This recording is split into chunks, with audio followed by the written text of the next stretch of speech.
자, 오늘 우리에게 주신 하나님 말씀은 신약 성경 173면 요한복음 15장 11절 12절로 17절 말씀입니다. 요한복음 15장 12절로 17절 말씀. 제가 봉독해 드리겠습니다. 내 계명은 곧 내가 너희를 사랑한 것 같이 너희도 서로 사랑하라 하는 이것이니라. 사람이 친구를 위하여 자기 목숨을 버리면 이보다 더 큰 사랑이 없나니 너희는 내가 명하는 대로 행하면 곧 나의 친구라.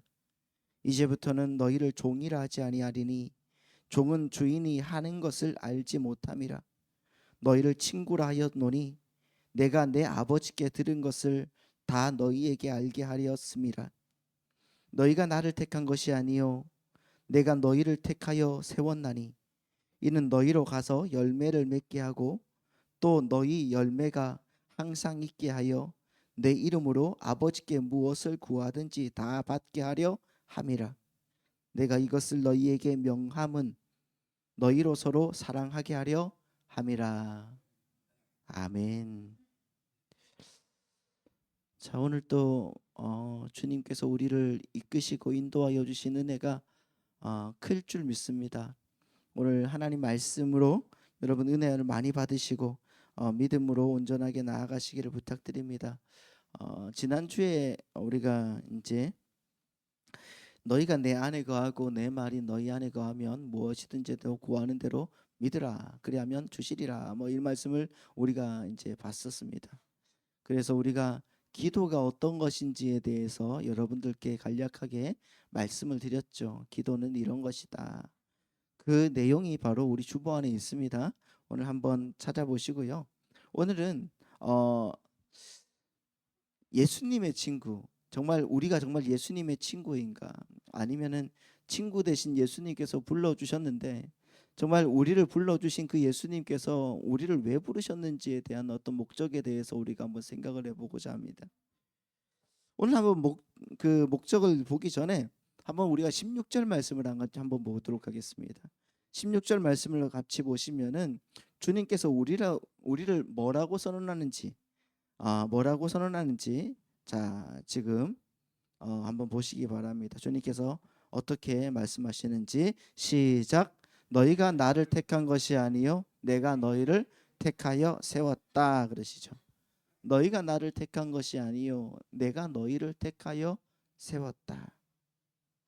우리는 내가 어느 날 내 의지와 나의 지성으로 결단을 해서 예수님을 믿어준 것처럼, 그리고 내가 여러 종교 중에서 불교, 이슬람교, 유교, 무교, 이런 거, 천주교, 이런 것들도 있는데 아무튼 여러 종교 중에서 기독교를 선택하고 내 발로 교회를 찾아온 것처럼 그렇게 참 자주 착각하고 오해하곤 하죠. 그렇지 않습니까? 아유, 내가 왔는데 내가 떠나면 그만이지 이런 생각도 갖고 있고 아무튼 그렇습니다. 그러나 오늘 성경이 증언하는 이 구원의 실상은 전혀 다른 거라는 것을 우리에게 보여주고 있어요. 여러분, 하나님께서 창세전, 그러니까 시간과 공간이 창조되기도 전에 이미 우리를 그리스도 안에서 어떻게 하셨다? 택하셨다라고 말하고 있습니다. 우리가 하나님을 택한 것이 아니에요. 아유, 당신 내가 믿어줄게요 라고 한 게 아니라 하나님께서 창세전에 우리를 택하셨다는 것. 그러니까 우리가 하나님을 알지도 못했고 그분을 향해서 손을 뻗을 수도 없었던 영적인 시체였었던 그 상태, 성경은 허물과 죄로 죽었던 상태라고 하잖아요. 허물과 죄로 죽었던 그때에 그분이 먼저 우리를 찾아오셨고 구원하기로 작정하셨다는 것입니다.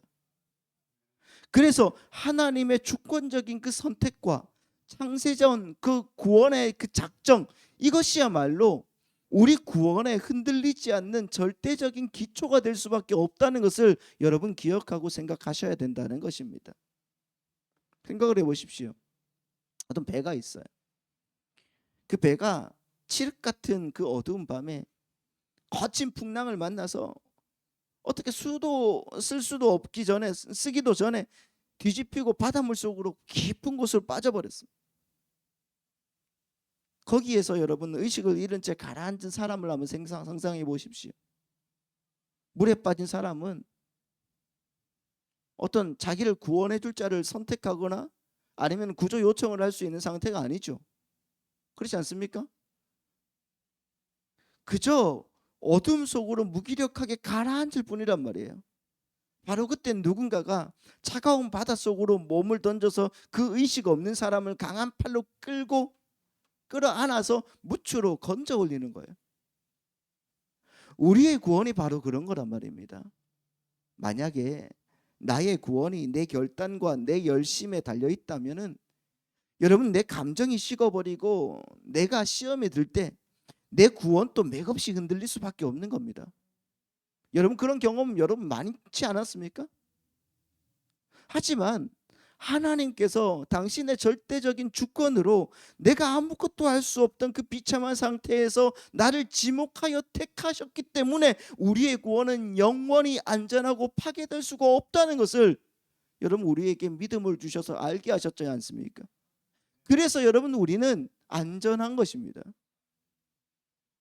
주님은 지금 또 우리의 영혼을 향해서 말씀하십니다. 너희가 나를 택한 것이 아니고 내가 너희를 택하여 세웠다. 따라해 보십시오. 너희가 나를 택한 것이 아니고 내가 너희를 택하여 세웠다. 하나님께서 우리를 택하여 세웠다. 하나님께서 우리와 친구가 되어 주셨다는 거죠. 근데 오늘 본문의 15절의 말씀은 예수님은 정말 또 15절에서도 이렇게 정말 귀한 말씀을 해주시는데요. 자, 15절 말씀 또한 보시기 바랍니다. 같이 한번 읽겠습니다. 시작. 이제부터는 너희를 종이라 하지 아니하리니 종은 주인이 하는 것을 알지 못함이니라. 너희를 친구라 하였노니 내가 내 아버지께 들은 것을 다 너희에게 알게 하였다라고 말하고 있습니다. 알게 하였다. 여러분들도 아는 것처럼 그 당시 그 유대 사회나 아니면 로마 제국에서 종과 주인의 신분적 격차는 여러분 절대적이었습니다. 그렇죠? 종과 주인의 신분적인 격차는 절대적이었어요. 누가 높은 거예요? 주인이 높은 거죠, 당연히. 그 당시 종은 주인의 그 깊은 뜻이나 계획을 알 필요도 없었고 알 수도 없었습니다. 그냥 하라는 대로, 시키는 대로 복종하는 기계적 존재에 불과했던 거죠. 하지만 주님께서는 뭐라고 합니까? 너희는 종이 아니야. 이제부터는 너희는 나의 친구야. 여러분, 친구라는 것은 뭡니까? 친구는 다르죠. 친구는 마음을 나누는 관계입니다. 그렇지 않습니까? 요즘에는 친구랑 마음을 못 나눠. 그게 얼마나 정말 가슴 아픈 시대가 되었습니까, 여러분? 가슴 아픈 시대가 되었죠. 우리는 요즘에 여러분 마음 나눌 친구들이 계십니까? 그런데 주님은 우리를 찾아오셔서 우리는 아무것도 아니었는데 마치 시체에 불과한 우리를 당신의 자녀로 삼아주시고 또한 친구로 삼아주셔서 당신의 마음을 나눠주신다는 거예요. 비밀이 없는 관계, 아버지가 가진 마음과 그 계시의 깊은 비밀을 공유하는 그 친밀한 사이, 그것을 여러분 우리에게 주셨다는 거죠. 그냥 여러분 여기에서 우리가 또한 경계해야 될 것이 있습니다. 심각한 오해가 있어요. 뭐냐고 하면은 예수님이 우리를 친구로 불러주신다고 해서 우리와 예수님이 예수님의 그 피조물과 창조주라는 그런 본질적인 격차가 사라지는 게 아니라는 거죠. 그렇죠? 예수님하고 이제 나를 친구로 불러주셨으니까 야 예수 이렇게 막 하면 안 된다는 거예요. 그렇죠? 그건 아니라는 거예요. 우리가 예수님을 버르장머리 없이 만만하게 대해도 된다는 말씀은 아닌 거예요. 이 말씀은. 그렇죠? 그러니까 그 크리스천 메이첼 목사님이 이렇게 말했어요.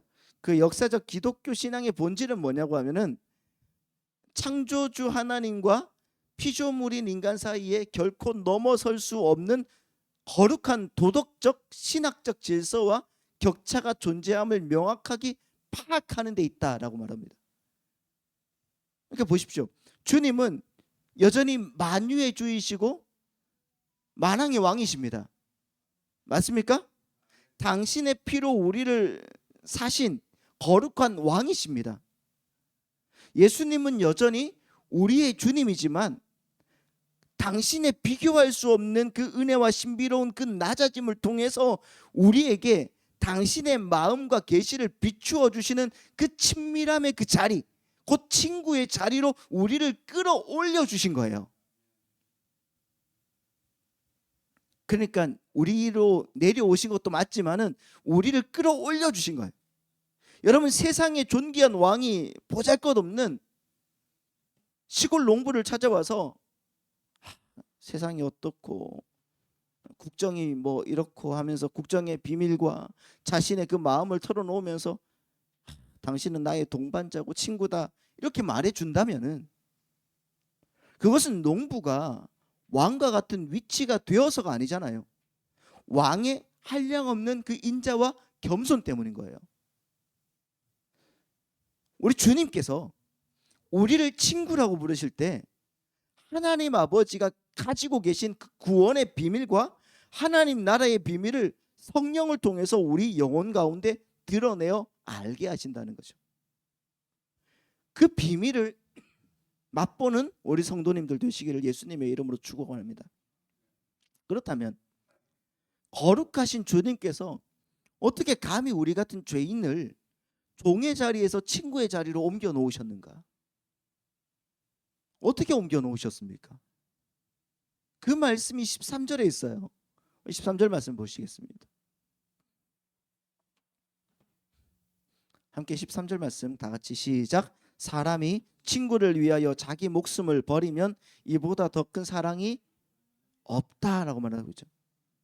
여러분, 예수님이 말씀하신 이 친구를 위한 이 사랑은 어떤 감정적인 친밀함이나 아니면 말뿐인 친절이 아니죠. 그렇잖아요. 이것은 실제로 자기 목숨을 내어놓는 대속의 피였습니다. 우리의 죄와 그 죄로 인한 오염, 스스로는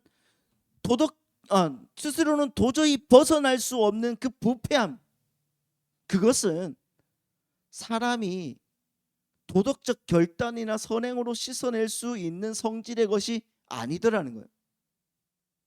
그래서 거룩하신 하나님의 그 율법과 그 완전하신 요구 앞에 서 있는 죄인은 오직 하나님의 영원한 진노와 심판을 받아 마땅한 상태였다는 말입니다. 그런데 주님은 그 진노를, 당신의 진노를 당신의 온 몸으로 받아내셨다는 거죠.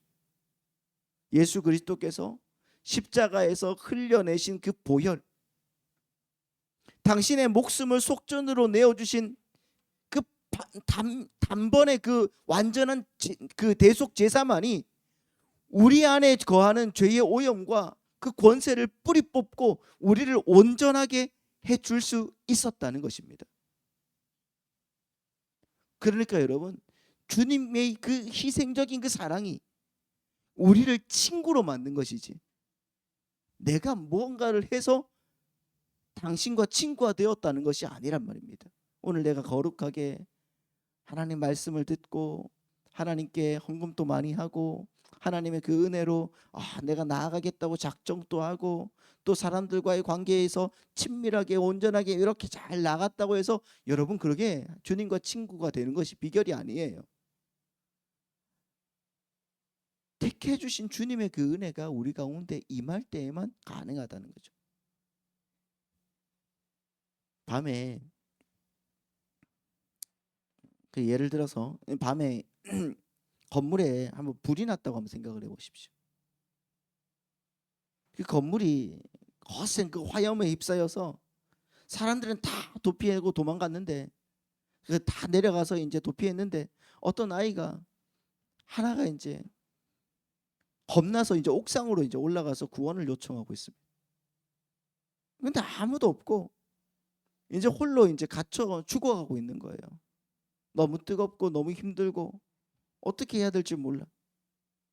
이제 그 아이는 스스로 불길을 뚫고 탈출한 능력이 전혀 없습니다. 그때 어떤 한 소방관이 아이를 살리기 위해서 다급하게 뜨거운 그 화염 속으로 몸을 던져서 아이를 품에 안고 옥상 아래로 떨어지면서 자기의 몸으로 충격을 다 흡수해서 아이가 살았지만은 그 소방관이 목숨을 잃었다고 생각을 해보십시오. 여러분, 이것이 바로 어떻게 보면 십자가에서 일어난 사건 아니겠습니까?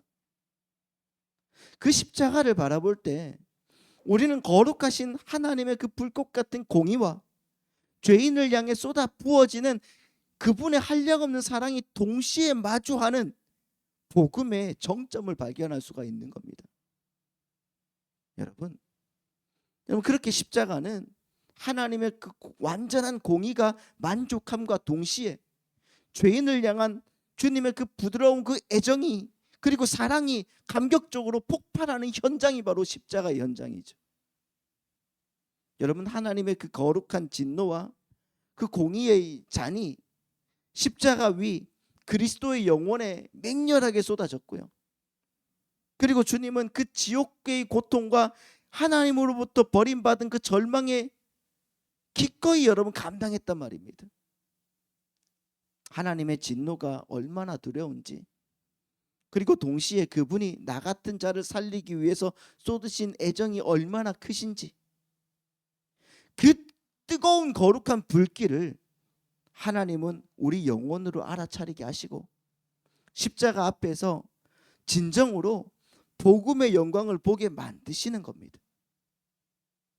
그렇게 주님은 죄인에 불과한 우리를 위해서 당신의 가장 귀한 생명을 내어주심으로 내가 너를 이만큼 사랑한다. 너는 내 목숨을 바쳐서 얻어낸 나의 친구다. 그렇게 십자가에서 온몸으로 증언하시는 거예요. 주님은 우리에게 그런 친구란 말입니다. 그래서 이렇게 우리를 친구 삼아 주신 예수님이 오늘 본문의 12절과 17절에서 이렇게 명령하시는 거예요. 한번 보십시오. 12절 말씀입니다. 시작. 내 계명은 곧 내가 너희를 사랑한 것 같이 너희도 서로 사랑하라 하는 이것이다. 여러분, 이 말씀을 들을 때 여러분의 마음 한구석에 무거운 부담감이 밀려들지 않습니까? 네? 아니, 내가 어떻게 남을 내 목숨처럼 사랑합니까? 내 몸 하나 건사하기도 힘든데 이 세상이 그렇게 쉬운 것도 아닌데 주님이 나를 사랑하신 것처럼 누군가를 어떻게 사랑할 수가 있습니까? 이런 부담감, 이런 마음이 여러분 가운데 있지는 않습니까? 맞습니다. 여러분, 우리는 스스로의 힘으로 이 계명을 지켜낼 능력이 단 1%도 없습니다. 아니 0.00001%도 없을 겁니다. 그런 자들이에요. 우리는 본래 죄인의 본성은 내 주위의 사람들의 유익을 구하는 게 아니에요. 나의 유익을 구하고 나의 자아의 내 자아를 왕으로 모시고 내 자존심을 챙기는 자기 사랑으로 가득 차 있기 때문에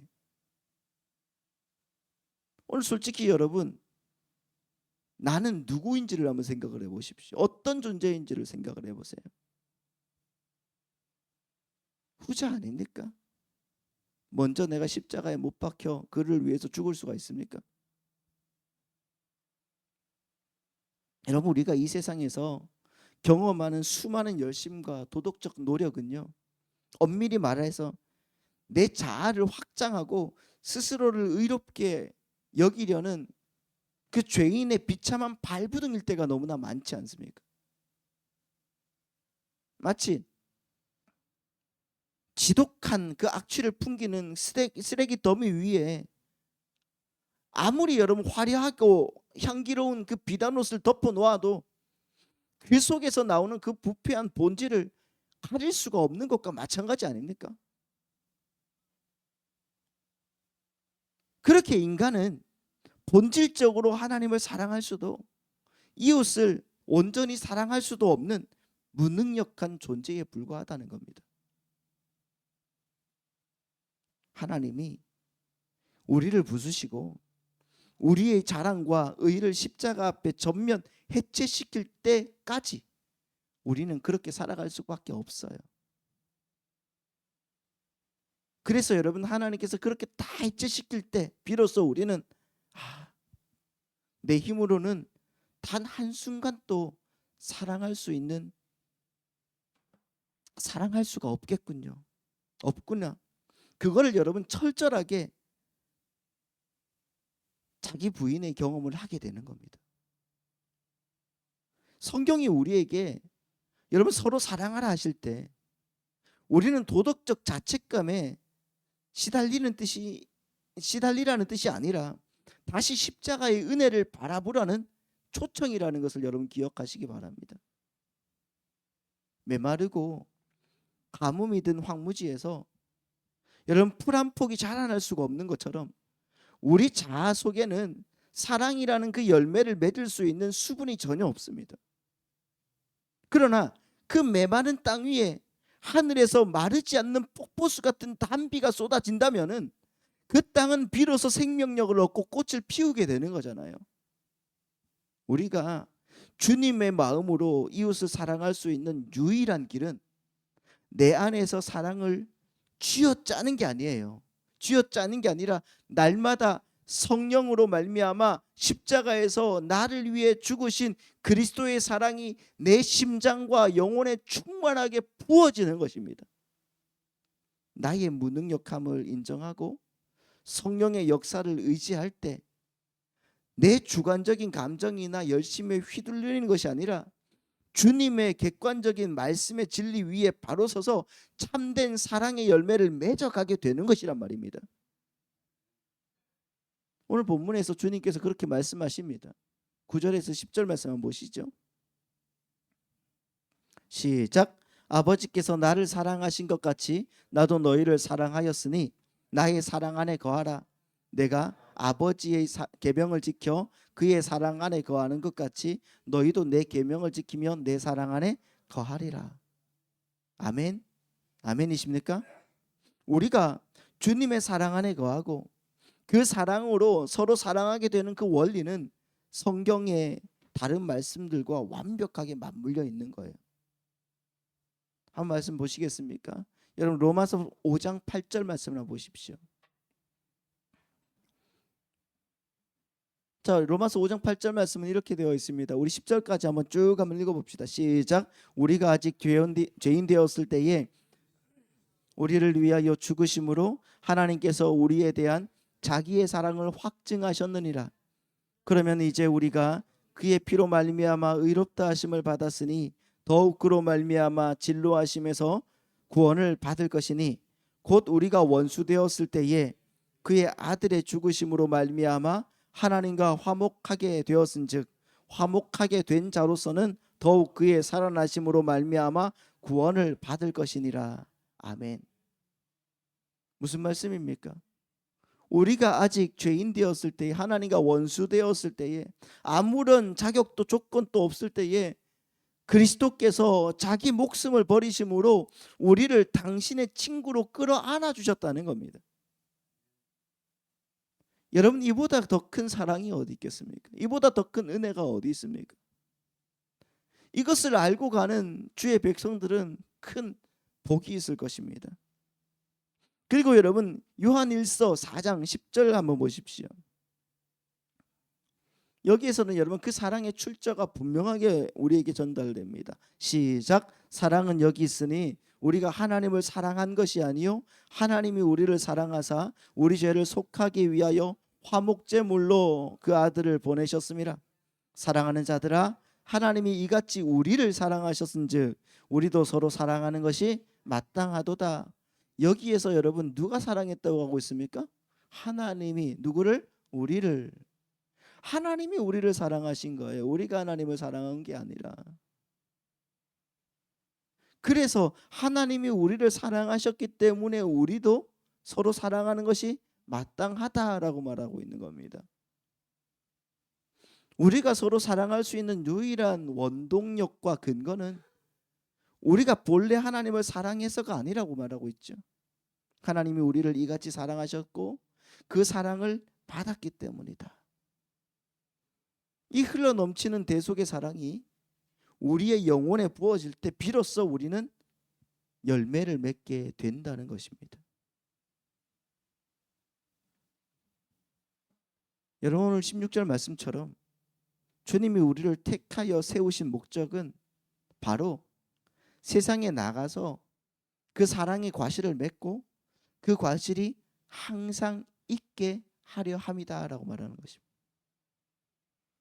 그러니까 여러분, 오늘 주님은 저와 여러분을 향해서 너는 나의 종이 아니라 나의 친구다라고 선언하고 계시죠. 얼마나 위대한 말씀입니까? 세상의 교주들은 자기 밑에 있는 사람들을 다 종으로 생각합니다. 세상에 많은 사람들은 자기가 위로 올라갈수록 밑에 있는 밑에 있는 사람들을 부하로 취급합니다. 그런데 주님께서는 우리를 친구라고 대해 주십니다. 여러분들이 대단한 존재여서 친구라고 말씀하시는 겁니까? 우리가 남들보다 신실해서 친구라고 말씀하시는 겁니까? 아니에요. 하나님이 창세전에 우리를 택하셨고 그리스도께서 십자가에서 당신의 목숨을 속전으로 내어주셨기 때문입니다. 주님은 당신의 온 마음과 하나님의 비밀을 우리에게 털어놓으신 진정한 친구라는 그 사실을 믿으시기 바랍니다. 그래서 이제 나의 힘으로 무언가를 해보려는 그 자아와 자랑과 교만을 십자가 밑에 전면 내려놓으시기를 바랍니다. 주님, 저는 내 힘으로 사랑할 능력도 없고요. 주님의 계명을 지킬 자격도 없는 비참한 자입니다. 그러나 나를 위해서 목숨 버리신 주님의 사랑이 오늘 또 내 영혼을 사로잡기를 바랍니다. 그렇게 고백하면서 나아가시는 우리 성도님들 되시기를 예수님의 이름으로 축복합니다. 그 주님의 그 한량없는 사랑에 온전하게 사로잡힐 때 우리는 나를 사로잡은 그 사랑으로 내 곁에 있는 나의 형제와 자매를 비로소 품고 사랑을 할 수 있게 되는 것입니다. 주님의 실제하는 그 사랑 안에서 여러분 참된 평안과 자유를 누리고 주님의 거룩한 친구로 승리하는 복된 주님의 백성들 다 되시기를 예수님의 이름으로 축복합니다. 할렐루야. 자, 기도